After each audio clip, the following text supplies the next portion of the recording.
بسم الله الرحمن الرحيم.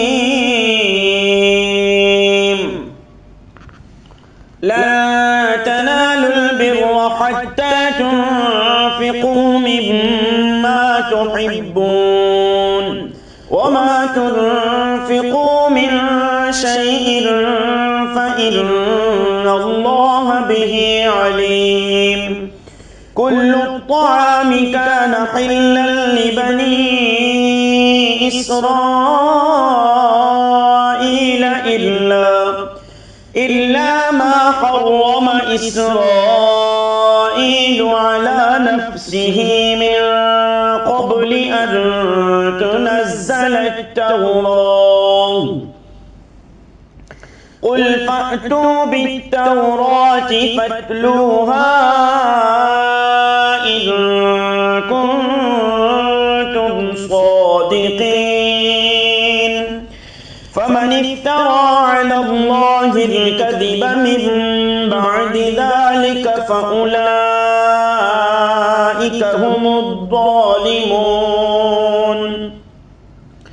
قل صدق الله فاتبعوا ملة إبراهيم حنيفا وما كان من المشركين.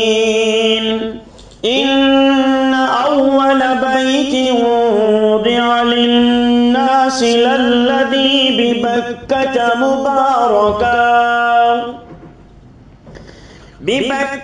مباركا وهدى للعالمين. فيه آيات بينات مقام إبراهيم ومن دخله كان آمنا.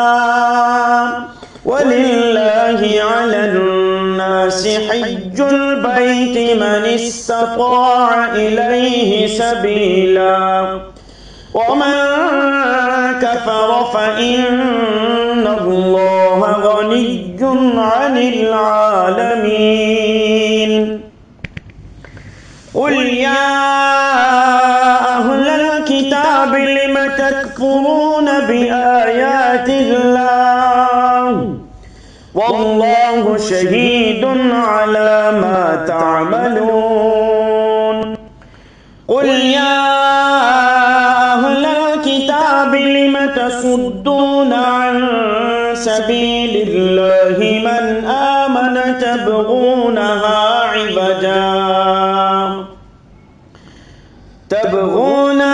عوجا وأنتم شهداء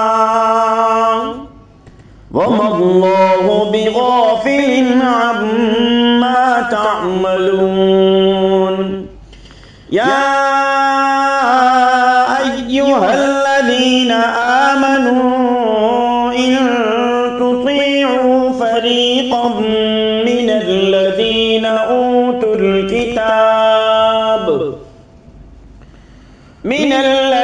أوتوا الكتاب يردوكم بعد إيمانكم كافرين. وكيف تكفرون وأنتم تتلى عليكم آيات الله وفيكم رسوله ومن يعتصم بالله فقد هدي إلى صراط مستقيم. يا أيها الذين آمنوا اتقوا الله حق تقاته ولا